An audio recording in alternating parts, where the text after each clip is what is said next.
ما شاء الله ما شاء الله، بارك الله فيك شيخنا الفاضل أبو ضلحة. الله سبحانه وتعالى هاكو بركيو خير بدن هاكو سيو. والله قدال كسو قالي waxaynu ku guda jirnaa aan kula taliya talama qaadanayo sheekh Abu Dalha. marka insha Allah ta'ala ku soo dirsada Abu Dalha 1@gmail.com abudalha1@gmail.com. tala raadiskan kale ee ku xiga sheekhuna faadil waxa uu leeyahay sheekh assalaamu calaykum waraxmatullahi wabarakaatu. taladaan doonaya waxa ay tahay buu yiri miyay horta bannaan tahay buu yiri diin ahaan in aan furo gabadhaan qabo oo aan mid kale raadsado, sababtuna waxa ay tahay buu leeyahay ayada oo naga adag buu yiri, waa sidoo hadalka u dhigay. way naga dhaqaale badan tahay buu yiri oo dhaqaale badan bay samaysaa, marka waxoogaa waxaan dareemayaa buu yiri abuse iyo in mataqaanaayay yani dhaga ku hadal badan buu yiri. marka intii aan ku noolaan lahaa buu yiri nolosha noocaas oo kale ah waxaan isirimaad mid kale maxaan ku yidhaahdayay aada guursatid. marka arrintaa iyadaa sheekhow maxaad igula talin lahayd buu yiri, dhibaatadaas ayay haysataa. sida kale gabadha way wanaagsan tahay buu yiri, awlaadna waa ay haystaa. marka talada isii buu yiri allah ku barakeeyo. falyatafadal mashkuuran wamaajuura. الحمد لله والصلاة والسلام على رسول الله صلى الله عليه وسلم. أما بعد،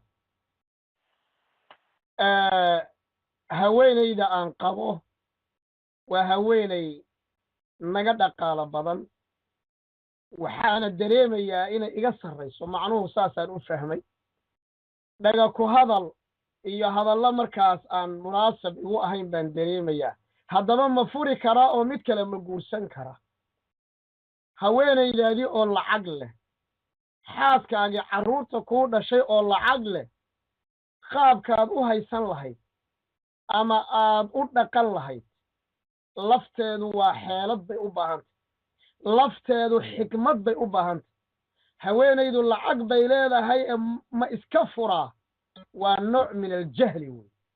waxaa weeye xaaskaagu hadday lacagta yaa u diiday. ilaahay baa khani ka dhiga, dumar badan buu ilaahay qaniye ka dhigay. ragga soomaaliyeed cuqdaday qabaan waxaa ka mid a islaan kaa tacliim badan lama guursado oo mataqaanaa waa khalaas dhulkay ku gelinaysaa. islaan kaa xoolo badanna dhulkay ku gelinaysaa. xoolo badnaanta rabbi baa bixiya, aqoontana rabbi baa bixiya tabaaraka wa tacaala, caqligana rabbi baa bixiya, kartida iyo firanfircoonidana rabbi baa bixiya. hadhowto raggu kama dacwoodaan sheekhow islaan firanfircoon oo ilmaheeda ka adag baan qabaaye ma iska furaa ma dhahayaan. way ku rabaan firanfircoonidan, way ku rabaan mataqaanaa dadnimada iyo adayga iyo baanafoonka ay jiidayso iyo ilmaha ay meel kala dhacayso kama hadlaan. waxay ka hadlayaan oo keliya islaanti la xoolay leedahay, lacag bay leedahay, waa islaan mutacalimada, waa dictoora, waa brofesor. ma qabi karo. caqliga aad ku qabi lahayd adigaa lagaa doonaya. war brofesor kasta hadday tahay, xoolo kasta hadday leedahay, alrijaalu qawaamuuna cala nisaa. aduu ma adaa meel fadhiya ma shaqaysid miyaa? mise waxeedaad ku hunguriyeynaysaa? waxaan qabaa anigu haddaad gabadha waxeeda ku hunguriyeynayso waa wax macquula in lagugu dhaga hadli karo. laakiin nin oday ah oo akhyaara oo muru'ada ilaalinaya oo alrijaalu qawaamuuna fahmi kara oo shaqaysanaya oo dadawaa'ik aniga intanaan soo shaqeeyey biilkaygii waa kan. haddaad adigu leedahay gabadha caaqiladee waxgaradka ah ma u malaynaya inay kugu dhaga hadli karto, ilaa mid dambana waa iska suurtagalo ilaahay xoolo ku da'diyey. waa jiraa moogtahay qof doqon oo ilaahay xoolo ku da'da way dhici kartaa, laakiin naag waxgarada oo caqli leh ninkeeda u shaqaysanaya oo inta awooda soo shaqaynaya inay xumaan ku samaynayso ku dhaga hadlayso waxaa weeye waa nasiib darro hadday dhacdo. waxaan kuula talin lahaa xaaskaaga hayso.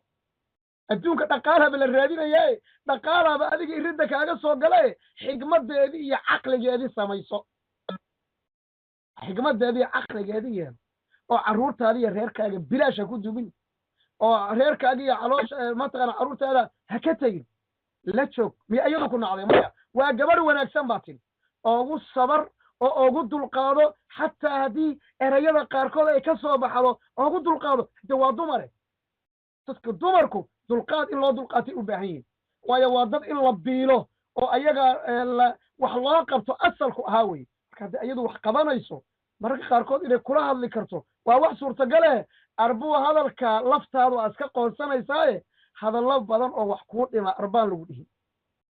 waxaan kuula talin lahaa reerkaaga hayso, khayrkaaga ha ka tegin biidnillahi tabaaraka wa tacaala cibaadada ilaahayna ku dadaal sir baan kuu sheegaya haddaad doonaysa gabadha inay waxay xoolahayso o dhan kugu shubto oy ku aaminto adiga cibaadada ilaahay ku dadaal oo ilaahay sirtaa qaado ilaahay baa qalbigeeda kuu soo dhaweynaya tabaaraka wa tacaala sujuudda badi oo ayadana sharafteeda ilaali oo ayadana ahlu cibaado inay noqoto ka shaqee biidnillahi tabaaraka wa tacaala ilaahay baa isku sii koon dhoweyn ilaahay waxaan ka baryaa qoysaska noocan oo kalea ilaahay tabaaraka wa tacaala inuu boggooda burcad isu mariyo wanaaggoodana istuso dumitaanka lala soo ordayana oo mararka qaarkood wax macno aan lahayn oo ninku weydiinayo ma dumin karaa reerkaygii ilaahay waxaa naga masaxo tabaaraka wa tacaala niyow reerkaaga hayso gabadhana waxaan leeyahay gabadhay raggii hore waxay ku maahmaahi jireen qaadda hadday wadato waa laga tuuraa hadday maalin $100 ku siiso jiiqdeedu ma harayso iyo shanqadheedu ma harayso xataa dhurwaaba ka mahmaahay xoolaha dumarka waad ogtihiino neef dhurwaaba waxaa la yidhaha qof dumara wuxuu kala cararay neef markaasi dhurwaa kastoy aragto waxay dhahdaa alla waa kii ridaydii la cararay dhurwaaba maalintii dambe hadalkii waa adkaysan waaye markaasuu wuxuu yidhi haddaan haweenka xoolahooda haddaan xoolaha ka aqoon lahaa ma cuneen marka haweenoo dhurwaabaad idinka calaacalee ragga u tartiibiyo oo in badan baa biil iyo wanaag laydin siiyaa mana laydinku mana sheegtee haddii ilaahay futuuxaad kuu furay zawjkaagana soo dhowee kana ilaali wixii maxaa la yidhahda wixii asaga wax u dhimaya wallaahu aclam waalcilmu cinda allah